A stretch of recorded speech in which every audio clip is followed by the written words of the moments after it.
నమస్తే, welcome to non stop 90.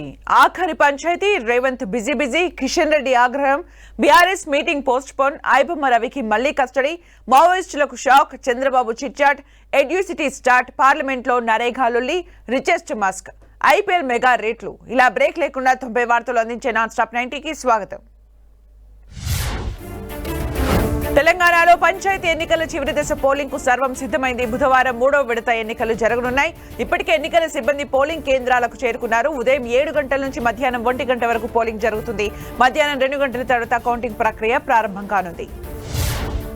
అటు 182 మండలాల్లోని 3752 పంచాయతీల్లో ఎన్నికలు జరగనున్నాయి.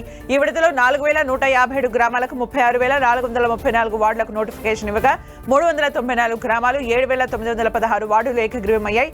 దీంతో 3752 గ్రామ పంచాయతీల్లో 12640 మంది సర్పంచ్ అభ్యర్థులు పోటీ పడుతున్నారు. ఎలాంటి అవాంఛనీయ ఘటనలు జరగకుండా భారీ బందోబస్తు ఏర్పాటు చేశారు. పంచాయతీ ఎన్నికల్లో కాంగ్రెస్ నేతలు బెదిరింపులకు పాల్పడుతున్నారని మాజీ మంత్రి కేటీఆర్ ఆరోపించారు. ఖానాపూర్ నియోజకవర్గంలో నూతన సర్పంచుల్ని కేటీఆర్ సన్మానించారు. కాంగ్రెస్ బలపరిచిన సర్పంచ్లకు ఓటు వేయకపోతే బెదిరిస్తున్నారని, అసలు భయపడాల్సిన అవసరం లేదన్నారు. గ్రామ అభివృద్ధికి నిధులు రాజ్యాంగం కల్పించిన హక్కు అని తెలిపారు. అటు కామారెడ్డి ఘటనపై బీఆర్ఎస్ వర్కింగ్ ప్రెసిడెంట్ కేటీఆర్ తీవ్ర ఆగ్రహం వ్యక్తం చేశారు. సోమార్పేటలో గాయపడిన బీఆర్ఎస్ కార్యకర్తను పరామర్శించిన కేటీఆర్ బాలరాజుకు పార్టీ అండగా ఉంటుందని భరోసా ఇచ్చారు. ప్రజాస్వామ్యంలో దాడులు కరెక్ట్ కాదన్నారు. పోలీసులు వ్యవహరిస్తున్న తీరు అమానవీయమని ఆరోపించారు. తమ పార్టీ కార్యకర్తపై దాడికి పాల్పడిన వారికి శిక్ష పడేంత వరకు వదిలిపెట్టమని హెచ్చరించారు. తెలంగాణ సీఎం రేవంత్ రెడ్డి ఢిల్లీలో బిజీగా గడిపారు. కాంగ్రెస్ అగ్ర నాయకురాలు సోనియా గాంధీతో భేటీ అయ్యారు. సోనియాకు తెలంగాణ రైజింగ్ 2047 విజన్ డాక్యుమెంట్ ను అందించారు. సమ్మిట్ వివరాలను తెలియజేశారు. 2 ఏళ్లుగా అమలు చేసిన సంక్షేమ పథకాలు, ప్రభుత్వ చర్యలు, భవిష్యత్తు ప్రణాళికలను వివరించారు. దీంతో సీఎం రేవంత్ రెడ్డిని సోనియా గాంధీ అభినందించారు. అటు కేంద్ర మంత్రులతోనూ సీఎం రేవంత్ రెడ్డి భేటీ అయ్యారు. యంగ్ ఇండియా ఇంటిగ్రేటెడ్ స్కూల్స్ ఏర్పాటుకు సహకరించాలని కేంద్ర మంత్రి నిర్మలా సీతారామన్ ను కోరారు. రాష్ట్రంలో 105 స్కూళ్లను ఏర్పాటు చేయనున్నట్టు తెలిపారు. వీటి ఏర్పాటుకు 30,000 కోట్లు ఖర్చవుతుందని, ఈ మొత్తానికి తీసుకునే రుణాలకు ఎఫ్ఆర్బీఎం నుంచి మినహాయించాలని విజ్ఞప్తి చేశారు. హైదరాబాద్ కు ఐఐఎం మంజూరు చేయాలని సీఎం రేవంత్ రెడ్డి కోరారు. కేంద్ర విద్యాశాఖ మంత్రి ధర్మేంద్ర ప్రధాన్ తో భేటీ అయిన సీఎం రేవంత్ ఐఐఎం ఏర్పాటుకు అవసరమైన 200 ఎకరాల భూమిని ఇప్పటికే గుర్తించామని తెలిపారు. వెంటనే తరగతులు ప్రారంభించడానికి ట్రాన్సిట్ క్యాంపస్ సిద్ధంగా ఉందన్నారు. అనుమతులు మంజూరు చేస్తే అవసరమైన వసతులు కల్పిస్తామని చెప్పారు. తెలంగాణ మంత్రి తుమ్మల నాగేశ్వరరావు కీలక ప్రకటన చేశారు. రాష్ట్రంలో యూరియా కొనుగోళ్ల కోసం త్వరలోనే ఒక ప్రత్యేక మొబైల్ యాప్ ను తీసుకురానున్నట్టు తెలిపారు. యూరియా అక్రమంగా బ్లాక్ మార్కెట్ కు, అలాగే పరిశ్రమలకు తరలిపోకుండా నేరుగా రైతులకే అందేలా చర్యలు చేపడుతున్నామని స్పష్టం చేశారు. పత్తి అమ్మకాల కోసం ప్రవేశపెట్టిన కాపాస్ కిసాన్ యాప్ స్ఫూర్తితో రూపొందిస్తున్నామని చెప్పారు. బీఆర్ఎస్ సీనియర్ నేత కొప్పుల ఈశ్వర్ పై మంత్రి అడ్లూరి లక్ష్మణ్ ఫైర్ అయ్యారు. 10 ఏళ్లలో కొప్పుల చేసిన అరాచకాలు బయటపెడతారని వ్యాఖ్యానించారు. పంచాయతీ ఎన్నికలు ముగియగానే కొప్పుల ఈశ్వర్ చేసిన అన్యాయాలను మీడియా ముందు పెడతామన్నారు. అబద్దాలకు కేర్ ఆఫ్ అడ్రస్ గా బీఆర్ఎస్ మారిందని విమర్శించారు. గతంలో సంక్షేమ శాఖ మంత్రిగా ఉండి కొప్పుల ఏం చేశారని ప్రశ్నించారు. హైదరాబాద్ లోని ఐడీపీఎల్ భూముల వ్యవహారంలో కీలక పరిణామం చోటు చేసుకుంది. కబ్జా ఆరోపణలపై విజిలెన్స్ విచారణకు ప్రభుత్వం ఆదేశించింది. దాదాపు 4,000 కోట్ల విలువైన భూములను కబ్జా చేశారంటూ ఎమ్మెల్యే మాధవరావు, ఎమ్మెల్సీ కవిత పరస్పర ఆరోపణలు చేసుకున్నారు. దీంతో రంగంలోకి దిగిన సర్కార్ కూకట్పల్లిలోని 376 సర్వే నెంబర్ భూమిలో ఏం జరిగిందో తేల్చాలని అధికారుల్ని ఆదేశించింది. అటు ఐడీపీఎల్ భూముల విచారణపై ఎమ్మెల్యే మాధవరం కృష్ణారావు స్పందించారు. ఈ భూములపై విచారణకు కోరింది తానే అని తెలిపారు. విజిలెన్స్ విచారణను స్వాగతిస్తున్నానని చెప్పారు. 20 ఏళ్ల నుంచి తనపై తప్పుడు ఆరోపణలు చేస్తున్నారని వ్యాఖ్యానించారు. విజిలెన్స్ అధికారులు విచారణలో అసలు నిజాలు బయటపెట్టాలని డిమాండ్ చేశారు మాధవరం కృష్ణారావు. ఐడీపీఎల్ భూముల ఆక్రమణల విచారణపై తెలంగాణ జాగృతి అధ్యక్షురాలు కవిత స్పందించారు. విజిలెన్స్ విచారణ ముమ్మాటికి జాగృతి విజయమే అన్నారు. విజిలెన్స్ విచారణను స్వాగతిస్తున్నామని, విచారణలో నిజాలు బయటపెట్టాలని కవిత డిమాండ్ చేశారు. కబ్జాదారులపై చర్యలు తీసుకుని ప్రభుత్వ భూముల్ని రక్షించాలన్నారు కవిత. ప్రధాని మోదీతో ఇటీవల జరిగిన మీటింగ్ విషయాలు బయటకు రావడంపై కేంద్ర మంత్రి కిషన్ రెడ్డి ఆగ్రహం వ్యక్తం చేశారు. సమావేశానికి సంబంధించిన అంశాలను బయటకు చెప్పొద్దని వార్నింగ్ ఇచ్చినా లీక్ చేశారని మండిపడ్డారు. ఎవరో తెలిస్తే కఠిన చర్యలు తీసుకుంటామని హెచ్చరించారు. లోపల జరిగింది ఒకటైతే బయట మరొకటి ప్రచారం చేశారని అసహనం వ్యక్తం చేశారు కిషన్ రెడ్డి. జీహెచ్ఎంసీలోని బీజేపీ నేతలకు ఆ party Telangana chief Ramachandra Rao warning ఇచ్చారు. సీనియర్ నేతలు విభేదాలను పక్కన పెట్టాలన్నారు. పార్టీ కోసం అందరూ కలిసి పనిచేయాలని సూచించారు. అంతర్గత కలహాల విషయంలో పార్టీ సీరియస్ గా ఉంటుందని స్పష్టం చేశారు. జీహెచ్ఎంసీలో బీజేపీకి మంచి అవకాశం ఉందన్న రామచంద్రరావు స్థానిక సమస్యలపై ఫైట్ చేయకుంటే పార్టీ బలపడదని తెలిపారు. జీహెచ్ఎంసీ కౌన్సిల్ సమావేశంలో గందరగోళం నెలకొంది. దారుసాలాన్లో వార్డుల విభజనపై బీజేపీ కార్పొరేటర్లు ఆందోళన చేశారు. ఈ వ్యాఖ్యలపై మేయర్ గద్వాల్ విజయలక్ష్మి అభ్యంతరం చెప్పడంతో బీజేపీ కార్పొరేటర్లు పేపర్లను చించి విసిరేశారు. సభ్యుల సూచనలు, సలహాలను పరిగణలోకి తీసుకుని ప్రభుత్వానికి పంపించాలని మేయర్ విజయలక్ష్మి కమిషనర్కు ఆదేశాలు జారీ చేశారు. బీఆర్ఎస్ రాష్ట్ర కార్యవర్గ సమావేశం వాయిదా పడింది. నెల 19న జరగాల్సిన బీఆర్ఎస్ ఎల్పీ సమావేశాన్ని 21కి వాయిదా వేసినట్లు మాజీ మంత్రి హరీష్ రావు తెలిపారు. ఈ నెల 19వ తేదీతో పార్లమెంట్ సమావేశాలు ముగియనుండగా బీఆర్ఎస్ పార్లమెంట్ సభ్యులు సమావేశంలో పాల్గొనడం కోసం తేదీని మార్చినట్లు ప్రకటించారు. చాలా రోజుల తర్వాత బీఆర్ఎస్ అధినేత కేసీఆర్ బయటకు వస్తున్నారు. పోలవరం నల్లమల్ల సాగర్ ప్రాజెక్టుపై తెలంగాణ ప్రభుత్వం సుప్రీంకోర్టును ఆశ్రయించింది. బచావత్ ట్రైబ్యునల్ తీర్పునకు విరుద్ధంగా పోలవరం నుంచి గోదావరి జలాలు తరలించే ప్రయత్నం చేస్తున్నారంటూ పిటిషన్ దాఖలు చేసింది. ఈ విషయంలో ముందుకు వెళ్లకుండా అడ్డుకోవాలని కోరింది. పోలవరం నుంచి దాదాపు 200 టీఎంసీల నీళ్లను నల్లమల్ల సాగర్ కు తరలించేందుకు ఏపీ ప్రభుత్వం ఈ లింక్ ప్రాజెక్టు చేపడుతోంది. ఐబొమ్మరవిని పోలీసులు మరోసారి కస్టడీలోకి తీసుకోనున్నారు. 4 కేసుల్లో విచారించేందుకు 12 రోజుల కస్టడీకి అనుమతించింది నాంపల్లి కోర్టు. ఒక్కో కేసులో 3 రోజుల విచారణ జరపాలని కోర్టు తెలిపింది. దీంతో గురువారం నుంచి రవిని పోలీసులు ప్రశ్నించనున్నారు. ఇక మరో కేసులో తీర్పు బుధవారానికి వాయిదా వేసింది కోర్టు. ఏపీ సీఎం చంద్రబాబు చిట్చాట్లో హాట్ కామెంట్ చేశారు. న్యాయస్థానాలంటే జగన్ కు లెక్కలేదన్నారు. అక్రమాస్తుల కేసులో జగన్ కోర్టుకు గైర్హాజరవుతున్నారని తెలిపారు. పరకామణి చోరీని సాధారణ కేసుగా చూడటాన్ని హైకోర్టు తప్పుపట్టిందన్న చంద్రబాబు ఇది సెంటిమెంట్ తో ముడిపడిన అంశమన్నారు. మెడికల్ కాలేజీలో పీపీపీలపై నిర్మలా సీతారామన్ వైసీపీ ఎంపీలు తప్పుదోవ పట్టించేందుకు యత్నించారని చెప్పారు. నోటిఫికేషన్లపై కేసుల్ని అధిగమించి ఉద్యోగాలు ఇచ్చిన ఘనత కూటమి ప్రభుత్వానిదని సీఎం చంద్రబాబు అన్నారు. మంగళగిరి పోలీస్ పరేడ్ గ్రౌండ్ లో 5,757 మందికి కానిస్టేబుల్ నియామక పత్రాలు పంపిణీ చేశారు. తమ ప్రభుత్వంలో ఉద్యోగాలు వస్తాయని, వేరే వాళ్లు వస్తే పోతాయన్నారు. కొత్తగా నియమితులైన వాళ్లు రాష్ట్రాభివృద్ధికి కృషి చేయాలని సూచించారు. పోలీసు ఉన్నతాధికారుల్ని మాజీ సీఎం బెదిరిస్తున్నారని AP deputy CM Pawan Kalyan ఆరోపించారు. పోలీసుల్ని బెదిరిస్తే తమ ప్రభుత్వం ఉపేక్షించదని హెచ్చరించారు. కానిస్టేబుల్ నియామకం కూటమి ప్రభుత్వ నిబద్ధతకు నిదర్శనమని చెప్పారు. ఖాకీ దుస్తుల గౌరవాన్ని నిలబెట్టాలని కానిస్టేబుల్స్ కు హితవు పలికారు. ఏపీ అభివృద్ధి కోసం కూటమి ప్రభుత్వం ఎంతో కృషి చేస్తుందని మంత్రి లోకేష్ అన్నారు. విశాఖలో మాన్సన్ జేమార్ ఏవియేషన్ ఎడ్యూసిటీ ప్రాజెక్టును లోకేష్ ప్రారంభించారు. ఫార్చ్యూన్ 5 విలువ చేసే భూములను ఉచితంగా ఇస్తామంటే కొందరు ఎగతాళి చేశారన్నారు. కానీ భూములు ఉచితంగా ఇవ్వడంతోనే కాగ్నిజెంట్, టీసీఎస్ వంటి ప్రతిష్టాత్మక సంస్థలు విశాఖకు వచ్చాయని లోకేష్ తెలిపారు. భోగాపురం అంతర్జాతీయ విమానాశ్రయంలో వచ్చే నెల ట్రయల్ రన్ నిర్వహిస్తామని కేంద్ర మంత్రి రామ్మోహన్ నాయుడు తెలిపారు. వచ్చే ఏడాది జూన్ నాటికి ఎయిర్పోర్ట్ ను ప్రారంభించాలనుకున్నామని, కానీ ఒక నెల ముందుగానే అందుబాటులోకి తీసుకొస్తామన్నారు. ఎడ్యూసిటీ ఉంటే ఎన్నో విద్యాలయాలు, యూనివర్సిటీలు పెట్టుకోవచ్చని తెలిపారు. ఏవియేషన్ రంగంలో శిక్షణ ఇచ్చేందుకు ఇది ఉపకరిస్తుందని చెప్పారు. విజయవాడ భవానీపురంలో కోట్ల ప్రాపర్టీని కాజేసేందుకు కుట్రలు చేస్తున్నారని వైసీపీ అధినేత జగన్ ఆరోపించారు. భవానీపురంలో పర్యటించిన జగన్ ఇటీవల ఇల్లు కోల్పోయిన బాధిత కుటుంబాలను పరామర్శించారు. కేసు సుప్రీంకోర్టులో ఉండగానే ఇళ్లను ఎలా కూలుస్తారని ప్రశ్నించారు. స్థలం వేరొకరిదైతే ప్రభుత్వ అధికారులు అనుమతి ఎలా ఇచ్చారని క్వశ్చన్ చేశారు. బాధితులకు అండగా ఉంటామని భరోసా ఇచ్చారు. టీడీపీ జిల్లా అధ్యక్షులు దాదాపు ఖరారయ్యారు. చట్టసభలకు ఎన్నిక కాని వాళ్లతో పాటు నామినేటెడ్ పోస్టులు దక్కని వారికి అవకాశం దక్కినట్టు తెలుస్తోంది. అనంతపురం జిల్లా అధ్యక్షుడిగా కాలవ శ్రీనివాసులు, హిందూపురం ఎంఎస్ రాజు, విజయనగరం కిమిడి నాగార్జున, నంద్యాల సుబ్బారెడ్డి, తిరుపతి పనబాక లక్ష్మిని ఎంపిక చేసినట్టు సమాచారం. త్వరలోనే అధికారిక ప్రకటన విడుదల చేసే అవకాశం ఉంది. టీటీడీ పాలక మండలి కీలక నిర్ణయాలు తీసుకుంది. టీటీడీ పరిధిలోని ఆలయాలకు ధ్వజస్తంభాలు, రథాలు తయారు చేసేందుకు 100 ఎకరాల్లో దివ్య వృక్షాల ప్రాజెక్టుకు ఆమోదం తెలిపింది. తిరుపతిలోని పద్మావతి చిన్నపిల్లల హృదయాలయంలో సౌకర్యాల కల్పనకు 48 కోట్లు మంజూరు చేసింది. ముంబై, బాంద్రా ప్రాంతంలో 14,40,00,000తో శ్రీవారి ఆలయ నిర్మాణానికి నిర్ణయం తీసుకున్నారు. తిరుమల పరకామణి చోరీ కేసుపై ఏపీ హైకోర్టు కీలక వ్యాఖ్యలు చేసింది. పరకామణిలో జరిగింది దొంగతనం కంటే పెద్ద నేరమని పేర్కొంది. భక్తుల మనోభావాలు దెబ్బతినకుండా చూడాలని సూచించింది. అవుట్ సోర్సింగ్ ఉద్యోగికి బాధ్యత ఉండాలన్న హైకోర్టు టీటీడీలో ఇలాంటి నియామకాలు సరికాదని పేర్కొంది. విరాళాల లెక్కింపు దగ్గర టేబుల్ ఏర్పాటు చేయాలని సూచించింది. టీటీడీ నిర్వహణలో ఏఐని ఉపయోగించాలని పేర్కొంది. ఏపీలో 26 జిల్లాల ఏర్పాటుకు కేంద్ర ప్రభుత్వం ఆమోదం తెలిపింది. 6 జోన్లు, 2 మల్టీ జోన్లకు ఆమోదం తెలుపుతూ గెజిట్ విడుదల చేసింది. ప్రతి మల్టీ జోన్ ను 6 ఉప జోన్స్ గా విభజించారు.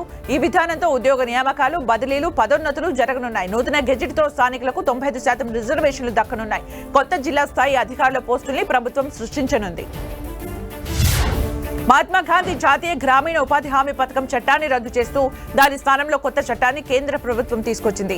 ఇందుకు సంబంధించిన వికసిత భారత్ రోజ్గార్ అజీవికా హామీ mission Grameen VBG Ramji bill, అలాగే 2025 కేంద్ర మంత్రి శివరాజ్ సింగ్ చౌహాన్ లోక్సభలో ప్రవేశపెట్టారు.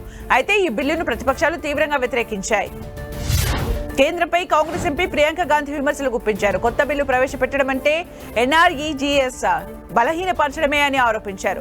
ప్రభుత్వ పథకాల పేర్లను మార్చడం అనేది చాలా ఖర్చుతో కూడుకున్నదని చెప్పారు. పేర్లను మార్చడం అంటే మోదీ ప్రభుత్వానికి ఎందుకంత ఇష్టమో అర్థం కావట్లేదని విమర్శించారు. ఈ బిల్లులో ఒకటో రెండో కొత్త విషయాలు చేర్చారని వ్యాఖ్యానించారు. అటు ప్రియాంక గాంధీ ప్రసంగిస్తుండగా ట్రెజరీ బెంచ్ లో కొందరు ఫ్యామిలీ అంటూ కామెంట్స్ చేశారు. దీనిపై ఘాటుగా స్పందించిన ప్రియాంక మహాత్మా గాంధీ తమ కుటుంబానికి చెందిన వ్యక్తి కాదని, కానీ ఫ్యామిలీతోనే సమానమని తెలిపారు. గాంధీజీని యావత్ దేశం అలాగే భావిస్తోందని కౌంటర్ ఇచ్చారు. ఉద్దేశపూర్వకంగా గాంధీ పేరును తొలగించే ప్రయత్నం చేస్తున్నారని మండిపడ్డారు. కేంద్ర ప్రభుత్వంపై కాంగ్రెస్ అగ్రనేత రాహుల్ గాంధీ ఫైర్ అయ్యారు. మహాత్మా గాంధీ ఆదర్శాలను అవమానించడానికే లక్ష్యంగా చర్యలు తీసుకుంటున్నారని విమర్శించారు. ఉద్యోగాలు ఇవ్వకుండా యువత భవిష్యత్తును నాశనం చేసిన మోదీ ప్రభుత్వం ఇప్పుడు గ్రామీణ ప్రజలకు కూడా ఉపాధి లేకుండా చేస్తోందని మండిపడ్డారు. గాంధీజీ ఆశయాలు, పేదల హక్కులు ప్రధాని మోదీకి నచ్చవన్నారు. ప్రభుత్వం తీసుకొచ్చిన బిల్లును కాంగ్రెస్ ఎంపీ శశి థరూర్ వ్యతిరేకించారు. ఈ పథకానికి గాంధీ పేరును తొలగించడం అనైతికమని అన్నారు. రాముడి పేరును అపవిత్రం చేయొద్దంటూ ప్రభుత్వానికి విజ్ఞప్తి చేశారు. గ్రామ స్వరాజ్య సిద్ధాంతాలు, రామరాజ్య ఆదర్శాలు ఒకదానితో మరొకటి పోటీ పడేవి కాదన్నారు. ఇప్పుడు పథకానికి పేరు మార్చడం అంటే గాంధీ ఆదర్శాలను విస్మరించినట్లే అని తెలిపారు. విపక్షాల ఆరోపణలకు కేంద్ర మంత్రి శివరాజ్ సింగ్ చౌహాన్ కౌంటర్ ఇచ్చారు. మహాత్మా గాంధీ అంటే తమకు ఎంతో గౌరవమని, ఆయన సిద్ధాంతాలను తమ ప్రభుత్వం పాటిస్తోందని తెలిపారు. గ్రామీణ ప్రాంతాల అభివృద్ధి కోసం గత ప్రభుత్వాల కంటే మోదీ సర్కార్ ఎంతో కృషి చేసిందని చెప్పారు. పేదల సంక్షేమం, ఉపాధి పెంపు కోసమే ఈ బిల్లును తీసుకొచ్చినట్టు స్పష్టం చేశారు. ప్రపంచంలోనే భారత్ మూడో ఆర్థిక వ్యవస్థగా మారుతోందన్నారు ప్రధాని Modi. India, Jordan business forums లో పాల్గొన్న మోదీ భారత్ వృద్ధి రేటు 8% కంటే ఎక్కువగా ఉందని తెలిపారు. భారత్ పెట్టుబడుల స్వర్గధామం అన్న ప్రధాని ఇరు దేశాల మధ్య విశ్వసనీయమైన సంబంధాలు ఉన్నాయని చెప్పారు. ఇవి భవిష్యత్తుకు చాలా అవసరమని పేర్కొన్నారు. ప్రధాని మోదీకి జోర్డాన్ యువరాజు ప్రత్యేక ఆతిథ్యం ఇచ్చారు. అమ్మాన్లోని అతిపెద్ద మ్యూజియానికి prince Al Hussein bin Abdullah స్వయంగా కారు నడుపుతూ మోదీని తీసుకెళ్లారు. జోర్డాన్లోనే అతిపెద్ద మ్యూజియంగా గుర్తింపు ఉంది. ఇక్కడ అత్యంత ముఖ్యమైన పురావస్తు, చారిత్రక కళాఖండాలను ప్రదర్శిస్తారు. జోర్డాన్లో తన పర్యటన అత్యంత ఫలవంతంగా సాగిందని ప్రధాని మోదీ తెలిపారు. కింగ్ అబ్దుల్లా జోర్డాన్ ప్రజలు చూపిన అద్భుతమైన స్నేహానికి ధన్యవాదాలు తెలిపారు. Renewable energy, water management, digital transformation, సాంస్కృతిక మార్పిడిలు, హెరిటేజ్ సహకారం వంటి ముఖ్యమైన రంగాల్లో భారత్, జోర్డాన్ భాగస్వామ్యాన్ని మరింత బలోపేతం చేశాయన్నారు. జోర్డాన్ పర్యటన ముగించుకున్న ప్రధాని మోదీ ఇథియోపియాకు వెళ్లారు. ఆడిస్ అబాబా ఎయిర్పోర్ట్ లో ప్రధాని మోదీకి గ్రాండ్ వెల్కమ్ చెప్పారు. ఇథియోపియా 2 రోజుల పర్యటనలో భాగంగా 2 దేశాల మధ్య ద్వైపాక్షిక సంబంధాలపై చర్చించనున్నారు. ప్రధాని డాక్టర్ అహ్మద్ అలీతో మోదీ విస్తృత చర్చలు జరపనున్నారు. ఢిల్లీలో వాయు కాలుష్యం డేంజర్ జోన్లోనే కంటిన్యూ అవుతోంది. జనం ఇళ్ల నుంచి బయటకు రాలేని పరిస్థితి నెలకొంది. దీంతో ప్రజలకు ఢిల్లీ పర్యావరణ శాఖ మంత్రి మన్జిందర్ సింగ్ క్షమాపణ చెప్పారు. 10 నెలల్లో కాలుష్యాన్ని పూర్తిగా నిర్మూలించడం ఏ ప్రభుత్వానికైనా అసాధ్యమని అంగీకరించారు. గత సర్కార్తో పోలిస్తే అవిశ్రాంతంగా కృషి చేస్తామని హామీ ఇచ్చారు. అటు వాయు కాలుష్యం కట్టడికి ఢిల్లీ ప్రభుత్వం కీలక నిర్ణయం తీసుకుంది. కాలుష్య నియంత్రణ సర్టిఫికేట్ లేని వాహనాలకు పెట్రోల్ బంకుల్లో ఇంధనం నింపొద్దని ఆదేశించింది. BS6 కంటే తక్కువ ప్రమాణాలు ఉండే ఢిల్లీయేతర ప్రైవేట్ వాహనాలను రాజధానిలోకి అనుమతించబోమని మంత్రి మన్జిందర్ సింగ్ స్పష్టం చేశారు. డిసెంబర్ 18 నుంచి ఈ నిబంధనలు అమల్లోకి వస్తాయని తెలిపారు. జగిత్యాల ఎమ్మెల్యేలపై కోరుట్ల శాసనసభ్యుడు కల్వకుంట్ల సంజయ్ నిప్పులు చెరిగారు. అసలు ఏ పార్టీనో తెలియని వ్యక్తి తమపై విమర్శలు చేయడం సిగ్గుచేటన్నారు. దమ్ముంటే రాజీనామా చేయాలని, ఆయనపై తాను పోటీ చేస్తానని సవాల్ విసిరారు. 2 ఏళ్లలో జగిత్యాల సమస్యల గురించి ఒక్కరోజైనా అసెంబ్లీలో ప్రస్తావించారా అని ప్రశ్నించారు. జగిత్యాల గురించి మాట్లాడే హక్కు ఎక్కడిదన్నారు. వృద్ధుల పట్ల నిర్లక్ష్యం వహించినా, హింసించినా ఉపేక్షించేది లేదని హైదరాబాద్ సిపి సజ్జనార్ హెచ్చరించారు. వృద్ధాప్యంలో అనారోగ్యంతో ఉన్న తల్లిదండ్రుల్ని సొంత బిడ్డలే అనాథలుగా వదిలేయడం ఎన్నోసార్లు తాను స్వయంగా చూశానని, ఇది ఎంత మాత్రం ఆమోదయోగ్యం కాదని చెప్పారు. తల్లిదండ్రుల బాగోగులు చూడటం బిడ్డల కనీస ధర్మమని చెప్పారు. అమర్పేట ఎస్ఐ భానుప్రకాష్ వ్యవహారంలో ఈస్ట్ జోన్ పోలీసులు సీరియస్ గా వ్యవహరిస్తున్నారు. భానుప్రకాష్ పై క్రిమినల్ కేసు నమోదు చేశారు. మే నెల నుంచే గన్ మిస్ అయినట్లు నిర్ధారించిన పోలీసులు దాన్ని దొంగతనంగా తీసుకెళ్లినట్టు తేల్చారు. సీసీ కెమెరాకు టేబుల్ అడ్డుపెట్టి గన్ దొంగలించినట్లు గుర్తించారు. మిస్ అయిన తుపాకీని రికవరీ చేసేందుకు పోలీసులు ప్రయత్నిస్తున్నారు. జాబితాను ఎప్పటికప్పుడు సరిదిద్దాల్సిన అవసరం ఉంటుందని కేంద్ర మంత్రి జేపీ నడ్డా అన్నారు. ఎన్నికల సంస్కరణలపై రాజ్యసభలో చర్చించిన నడ్డా ఓటర్ల జాబితా సవరణ అంశం ఎన్నికల కమిషన్ రాజ్యాంగబద్ధమైన అధికారమన్నారు. దీంతో ప్రభుత్వానికి ఎలాంటి సంబంధం లేదని స్పష్టం చేశారు. ప్రతిపక్షాలు అనవసర రాద్ధాంతం చేస్తున్నాయని మండిపడ్డారు. NCP SP MP Supriya Sule interesting comment చేశారు. ఈవీఎం పనితీరుపై ఎన్నికల సమయాల్లో ప్రతిపక్షాలు విమర్శలు చేయడాన్ని తప్పుపట్టారు. మహారాష్ట్ర ఎన్నికల్లో బీజేపీ విజయానికి ఈవీఎం వీవీప్యాట్లను అవమానించలేదని చెప్పారు.